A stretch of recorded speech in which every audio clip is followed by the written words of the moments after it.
இன்னைக்கு நாம macaroni pasta recipe Indian ஸ்டைலில் எப்படி செய்யறதுங்கிறத பார்க்க போகிறோம்.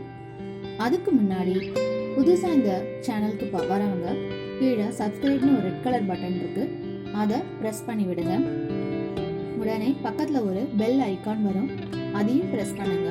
இது எதுக்காகன்னா நான் போடுற எல்லா வீடியோஸையும் நீங்கள் ரெகுலராக நீங்கள் பார்க்கறதுக்காக இதை செய்யணும். இப்போ நாம் இந்த மேக்ரோனி பாஸ்தா ரெசிபி எப்படி செய்யறதுங்கிறத பார்க்கலாம். ரொம்ப குயிக்காகவும் ஈஸியாகவும் செய்யக்கூடிய ஒரு ரெசிபி இது. கிட்ஸ் ரொம்ப விரும்பி சாப்பிடுவாங்க. நீங்கள் லஞ்ச் பாக்ஸ்க்கும் இதை வைக்கலாம். ஈவினிங் ஸ்நாக் டைம்லையும் இதை நீங்கள் ப்ரிப்பேர் பண்ணலாம்.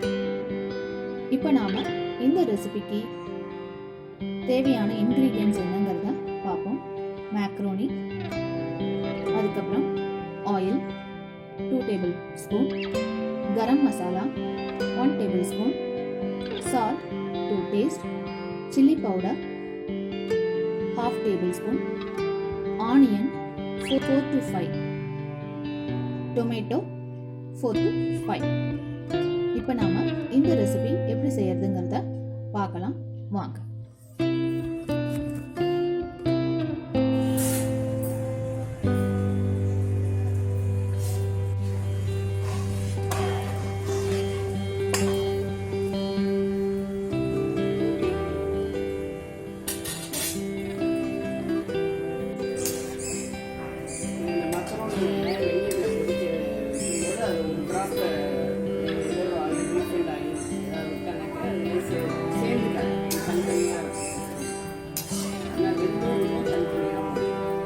எவ்வளோ நேரம் வேகணும்?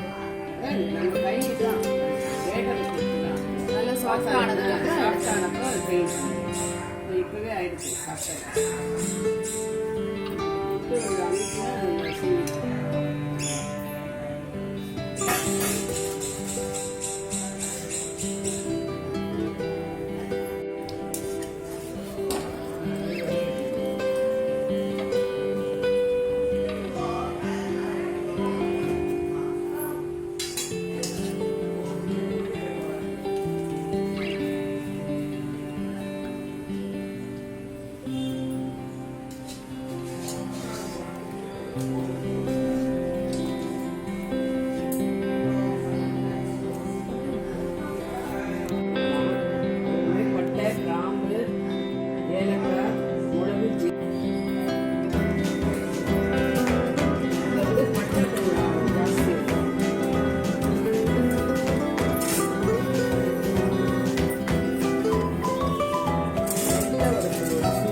இதில் ஃபஸ்ட்டு கட் பண்ணி வச்ச வெங்காயம். எதுவும் தாளிக்கலாம் வேண்டாம், வெறும் அப்படியே எதுவுமே வேண்டாம்.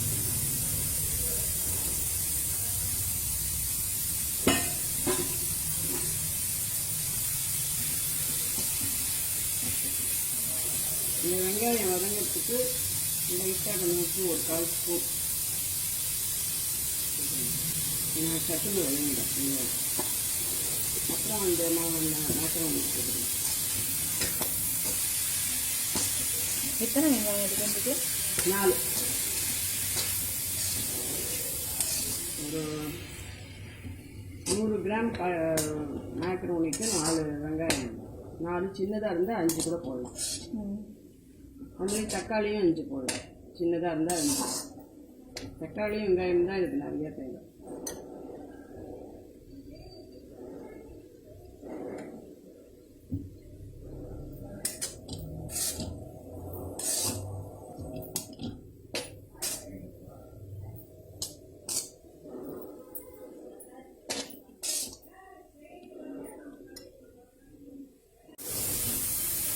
இந்த வதங்கின வாசனை வந்த உடனே வதங்கிருக்கும். இந்த அப்புறம் இந்த டொமேட்டோ டொமேட்டோவும் கட் பண்ணி வச்சுருந்து அதையும்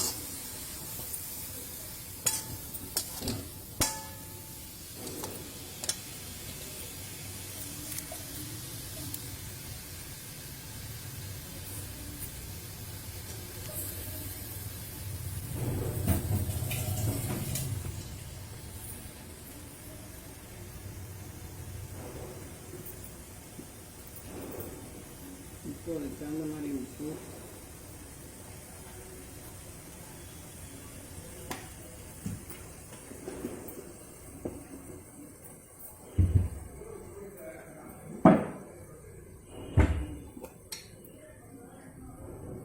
மஞ்சள் பொடி,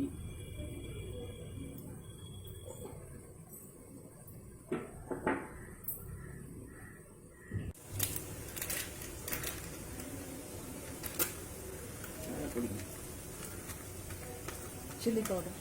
சில்லி பவுடர். இதெல்லாம் அவ்வளோ டேஸ்ட்டுக்கு. ஏன்னா சில பேருக்கு காரம் நிறையா வேண்டியிருக்கும், சில பேருக்கு கம்மியாக வேண்டியிருக்கும்.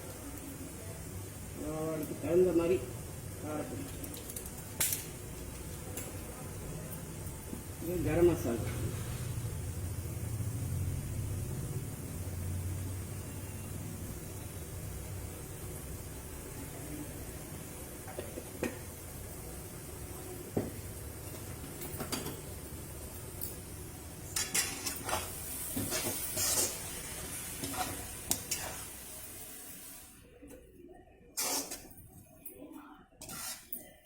இதெல்லாம் வதக்கிட்டு அப்புறம் லாஸ்ட்டாக அந்த வேக வச்ச மக்ரோனி இதில் போட்டு மிக்ஸ் பண்ணிடும்.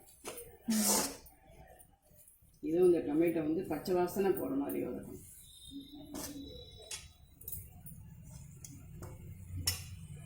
கொஞ்ச நேரம் ஆகுமா வேகிறதுக்கு? ஒரு 5 நிமிஷம். நல்லா வெந்ததுக்கப்புறம் மேக்ரோனி போட்டு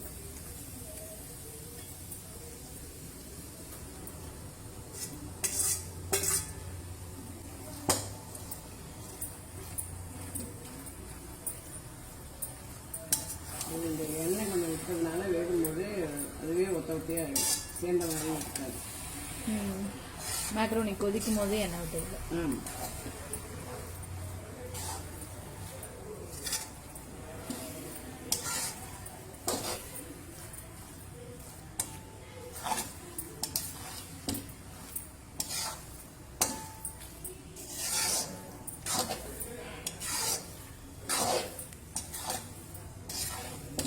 சர்வ் பண்ணும்போது வேணால் கச்சப்பு, இது சீஸ் கிரேட் பண்ணி போட்டுக்கலாம்.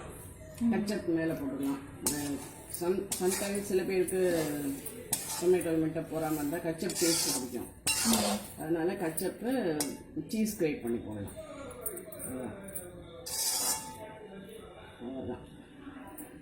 அவ்வளோதான், ரெடி ஆகிடுது. ரெடி ஆகிடுது.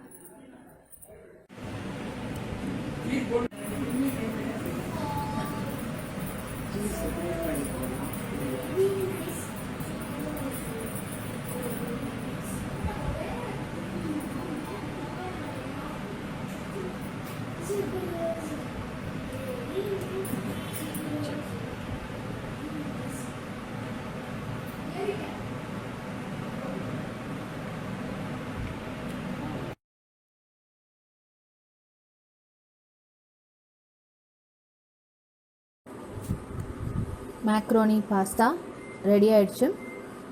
இதுக்கு மேலே நீங்கள் சீஸை துருவி போடலாம், சாஸ் மேலே அப்படியே கொஞ்சம் போடலாம். ரொம்ப டேஸ்டியாகவும் டேங்கியாகவும் இந்த ரெசிபி இருக்குது. இதை நீங்கள் உங்கள் வீட்டில் ட்ரை பண்ணிவிட்டு கமெண்ட் பாக்ஸில் எனக்கு கமெண்ட் பண்ணுங்கள். மேலும் உங்களோட ஃப்ரெண்ட்ஸுக்கு தெரிஞ்சவங்களுக்கு ஷேர் பண்ணுங்கள்.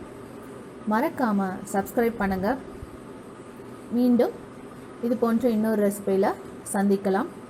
நன்றி, வணக்கம்.